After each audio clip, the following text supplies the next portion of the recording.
안녕하세요, 그라스메디입니다. 저희 몇 번째 방송이죠? 저희 이제 두 번째인데 네. 옷이 똑같네요. 그렇죠. 한 번에 몰아서 찍어야 됩니다. 네네, 그렇게 됐습니다. 네. 근데 요새 지금 이제 밖에 보니까 벚꽃이 많이 폈더라고요. 봄이 성큼 찾아왔는데 요새 이제 밖에 보면 산책하는 분들도 많이 계시고 강아지들도 이제 되게 많이 볼 수 있는데 요즘 날씨가 좋긴 한데 되게 건조하죠. 봄철이라 가지고. 근데 사람 같은 경우에는 이런 날씨가 되면 손바닥이 많이 갈라지고 그러는데 우리 강아지들도 많이 그렇더라고요. 이게 키우시는 분들은 다들 아실 텐데 사람은 손이 갈라지는 게 건조해서 그러는데 강아지들은 왜 그런 걸까요? 일단 패드가 갈라지게 되는 다양한 원인들에 대해서 저희가 알아볼 필요가 있는데요.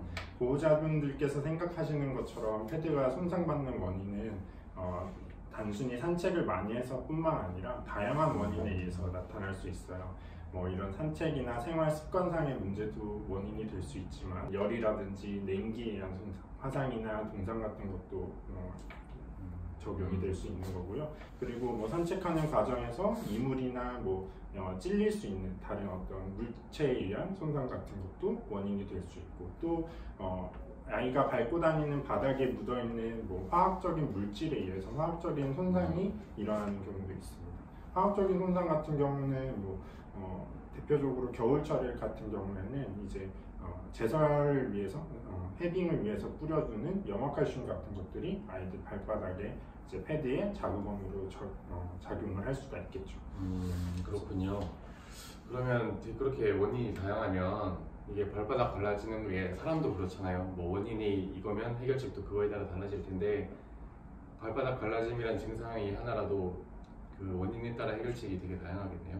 그렇죠. 일반적인 산책을 하면서 발생하게 되는 이제 패드의 건조함이라든지 아니면 많이 이제 사용함으로써 생기는 부종에 의한 패드의 상처 같은 경우에는 피부 보습을 이제 원활하게 도와주거나 하면은 쉽게 개선을 시켜줄 수 있는데 만약에 보호자님께서 그러한 노력들을 해주시고 계신데도 불구하고 반복적으로 패드에 손상이 쉽게 일어난다든지 아니면 아이들의 어떤 패드에서 단순히 이제 건조해서 갈라지거나 하는 것 외에 발적이라든지 냄새가 난다든지 아니면 너무 이제 악취가 난다든지 이런 경우에는 이제 다른 질병적인 원인이 같이 병발해 있을 가능성이 있기 때문에 그런 경우에는 가까운 이제 병원에서 수의사 선생님께 질병적인 원인이 있지 않은지 검사를 받아보시고 그거에 관련된 치료를 병행해 주시는 게 재발을 막는 데 도움이 될 수 있습니다. 그렇군요. 그러면 저희 사람한테도 여러 가지 보습하는 방법이 있는데 동물 피부에 보습을 해줄 때 수의사로서 해줄 수 있는 특별한 점이나 아니면 일반적으로 알려져 있는 보습 방법이나 이런 것들을 알려드리면 저희 유튜브 구독자분들에게 좀 큰 도움이 되지 않을까요? 일단 시중에 나와 있는 다양한 제품들이 있는데요. 일단 보호자님들께서 흔히 이제 접하실 수 있는 제품들은 대부분 이제 발바닥 패드 같은 경우에는 발라주는 제형의 제품들이 많이 나와 있고요.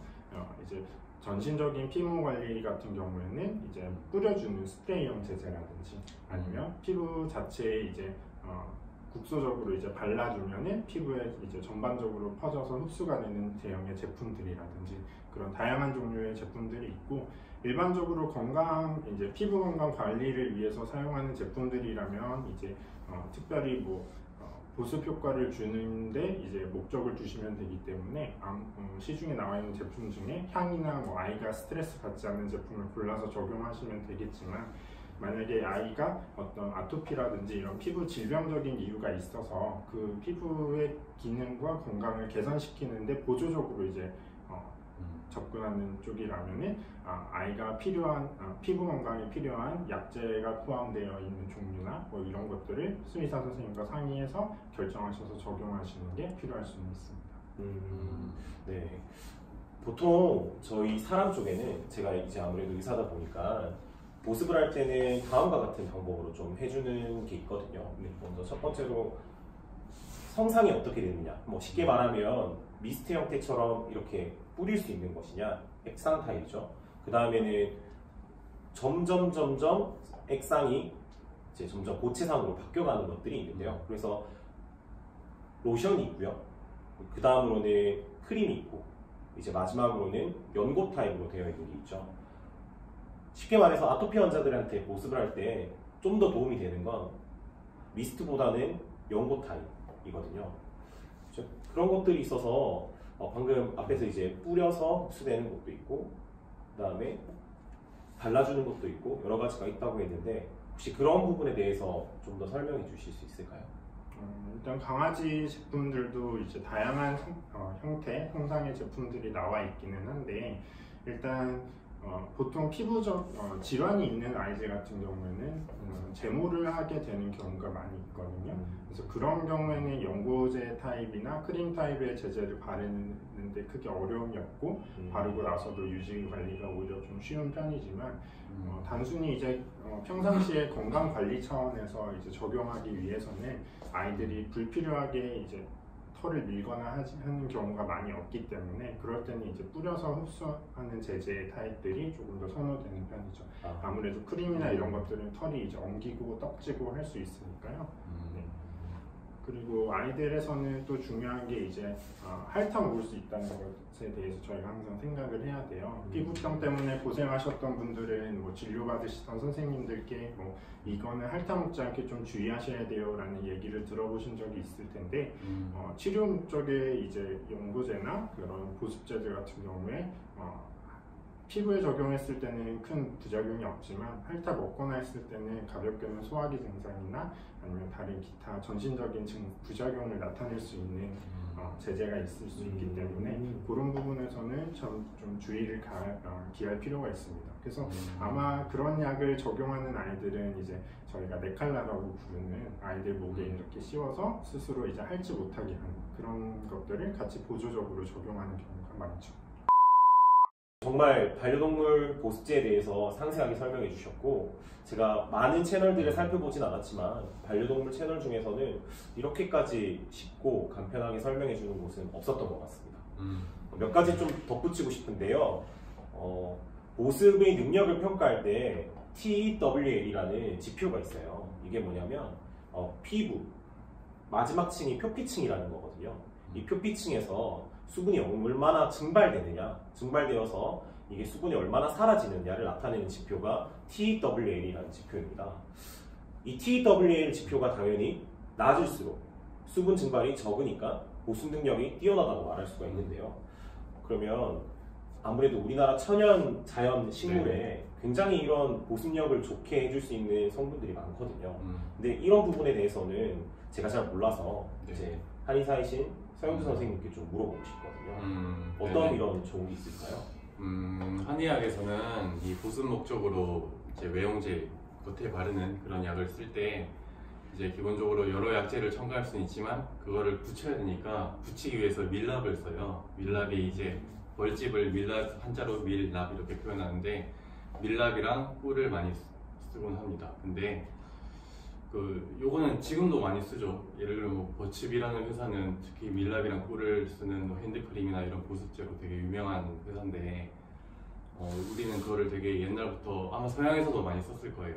동양에서도 많이 써왔고 그거를 기본으로 해서 가장 유명한 약이 이제 한의원에서 처방하는 자원고라는 이제 한약 연고가 있어요. 요거는 많은 분들이 아마 익숙하신 분들도 있고 낯선 분들도 계실 텐데 이 자원고가 그 TWEL 방금 말씀하신 그거를 TWEL이요? 네. 그렇죠? TWEL. 네. 이게 좀 헷갈려요, 이게. 그렇죠. 이게 듣고 계신 분들도 많이 헷갈리실 텐데.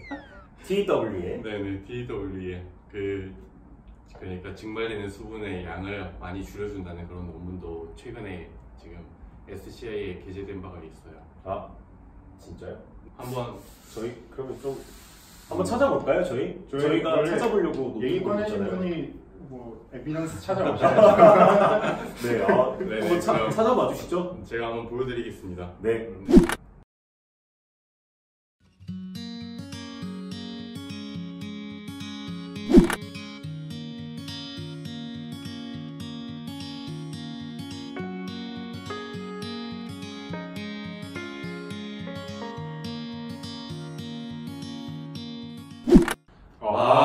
정말 좋네요. 그렇죠.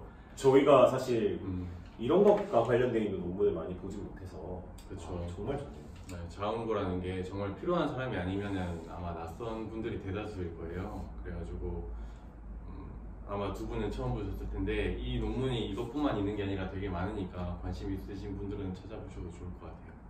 네, 정말 저는 그냥 쓰겠습니다. 네네. 네, 이 정도로 읽는 걸로 하고. 네네. 그럼 제가 처방해드리겠습니다. 감사합니다. 그 세현 씨 요새 자원고 얘기가 나서 그런데 네. 수의학계에도 한방 수의학에 대한 논의가 꽤 활발하다고 제가 들었거든요. 뭐 강아지한테 침도 넣고 한약도 먹이기도 하고 그런 얘기가 있는데 혹시 이런 한방 성분을 활용한 자원고 같은 강아지한테 발라줄 수 있는 그런 제품이 있나요? 일단 수의학계에서도 한약 관련해서 이제 많은 다양한 접목들이 시도가 되고 있고 최근에는 알고 계시는 분들도 많이 계시기는 한데 일단 일반적인 보습 제품들에서는 대부분 이제 필수 지방산이라든지 비타민 성분들 또는 용도와 목적에 따라서 아까 말씀드린 것과 같은 약재 성분들이 추가되거나 이렇게 다양한 제품들이 구성이 되고는 있어요. 근데 제가 아직까지는 이런 한약재 성분을 이용한 제품은 제가 아직 못 들어본 걸 수도 있는데 이렇게 일반적으로 수의사들이 많이 처방하거나 아니면 수의사들 사이에서 많이 이제 언급이 되거나 회자되는 것들을 들어본 적은 아직은 없는 것 같습니다. 그러면 아까 좀 전에 뭐 엄청 SCI 논문에서 좋은 네네네. 뭐 성분이 엄청 많았잖아요. 네. 그럼 이런 제품이 정말 있으면 좋겠네요. 그렇죠. 그리고 한 가지 좀 더 덧붙이고 싶은데 사람 쪽에서는 아무래도 보습하는 것에 관련돼서 좋은 성분은 하이알루로닉 애시드라는 게 있거든요. 이제 상처가 나면은 그쪽 한 부분에 히알산이라고 하는 하이알루로닉 애시드가 들어가게 되는데요. 저희 세포와 세포 사이에 있는 공간이 아주 미세하게 있어요.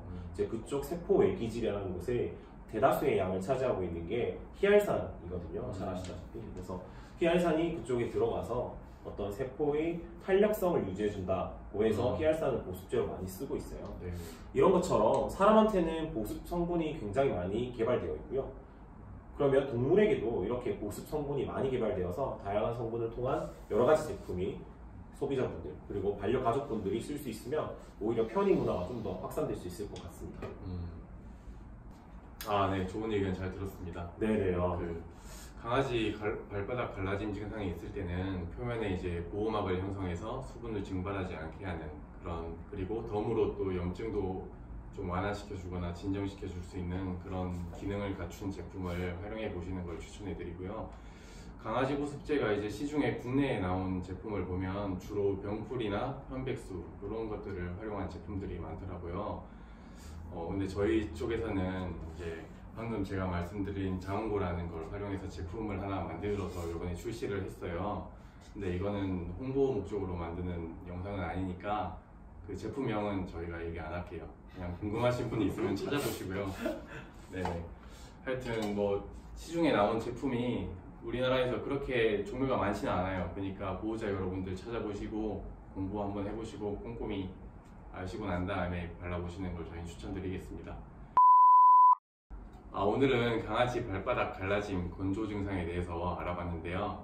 다음에는 강아지의 아토피의 그 가려움을 관리하는 데 쓰이는 요새 가장 핫한 치료제죠. 아포켈에 대해서 한번 알아보도록 하겠습니다. 감사합니다. 감사합니다. 안녕. 안녕.